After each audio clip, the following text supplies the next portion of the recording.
Karena dimanapun konflik itu tetap, apalagi pemberontakan ya, tetap media berpihak kepada pemerintah.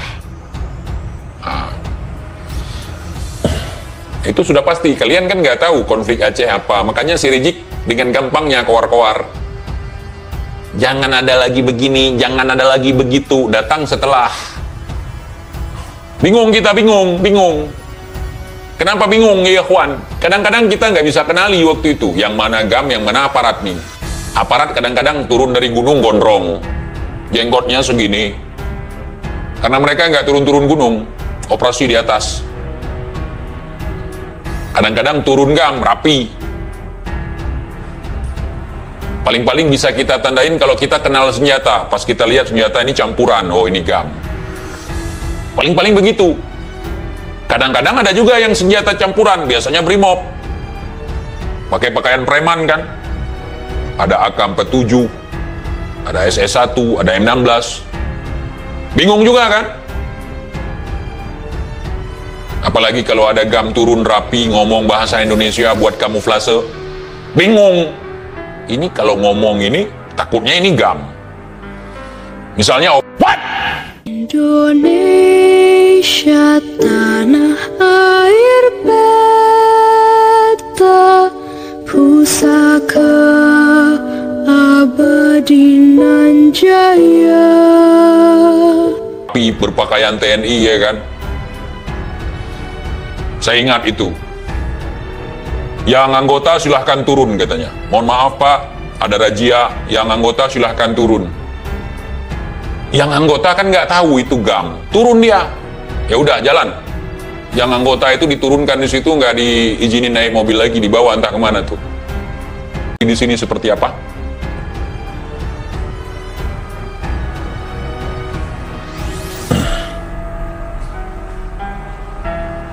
Salam buat rekan-rekan TNI yang pernah bertugas di Aceh. Kalau istilah TNI waktu itu, parah memang GAM ini. Siangnya berteman, malamnya berondong katanya. Siangnya orang-orang ini ngumpul sama TNI, gabung-gabung, ngopi-ngopi. Kan nggak tahu. Nggak bisa nanda siangnya. Malamnya dia yang seorang pos. Makanya kewalahan waktu itu. Wah, apalagi waktu darurat militer tuh, jelang 2000 udah ke sini ya, udah 2003 tuh. Di masa pemerintahan Megawati tuh. Wah, pertumpahan darah luar biasa tuh. Belum pernah ada di dunia darurat militer itu sampai tahunan. Biasanya darurat militer paling kuat itu 2 kali 24 jam. Itu mulai dari gubernurnya yang pegang militer, sampai camat, sampai kepala desa. Kepala desa enggak ya, tapi di bawah pengaruh militer. Kita bandingkan satu orang masyarakat Aceh itu dikawal dua aparat. Kalau kita banding, saking banyaknya, seluruh Indonesia itu di BKO kan ke Aceh.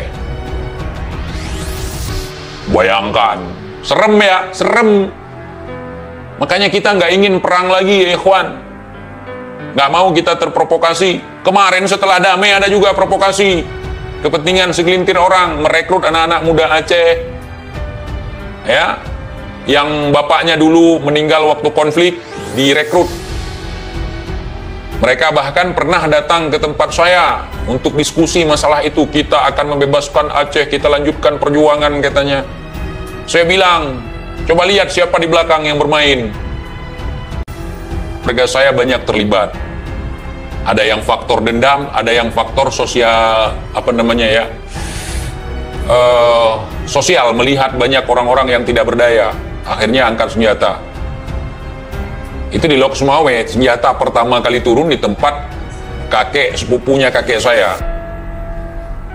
Itu pertama kali senjata turun tuh. Waktu itu, kita nggak bilang kita orang perang. Masih kecil kita dulu, udah liatin itu. Sama bini si Bahar, kenapa dipukul-pukul gitu Bi? Kita orang perang, kita masak di perang gini, lucu gak? Orang perang itu tertata sekali. Sampai cara sikat gigi aja nggak boleh gini, harus gini. Orang-orang terlatih di sini. Cara setrika celana, Jangan ada garis di tengah. Sampai ke situ. Cara makan, cara pegang sendok, cara makan dengan tangan. Sampai teknik-teknik di lapangan diajarkan. Sampai ke situ. Gua heran ini orang. Rokok nggak boleh buang puntung sembarangan. Apalagi bertamu ke rumah orang. Nggak boleh tinggalin puntung rokok di sana. Bahaya apa yang punya rumah. Kok puntung rokoknya campur di dalam asbak. Berarti ada orang yang datang. Foto yang nedang put wat tenemat akakan ron kan lu. Ya pekayan. Bau tino.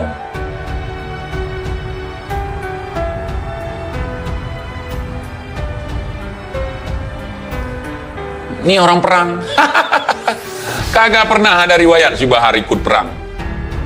Setelah saya telusuri, dia keluar-keluar sebagai orang perang, saya langsung mencari data dia. Kapan dia perang? Kapan ikut perang? Paling budak-budaknya dimanfaatkan buat suruh maju ke depan tawuran. Tawuran nggak sama dengan perang, ya ikhwan.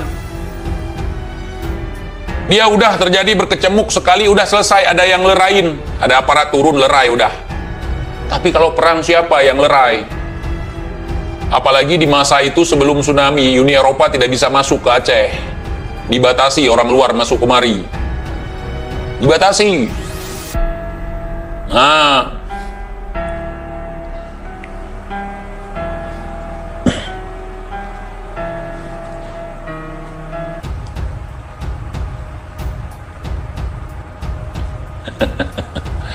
kita orang perang, begini, begitu.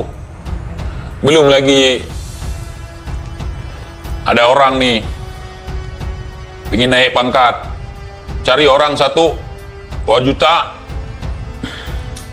cariin, salah nggak peduli, bawa bunuh, dah selesai.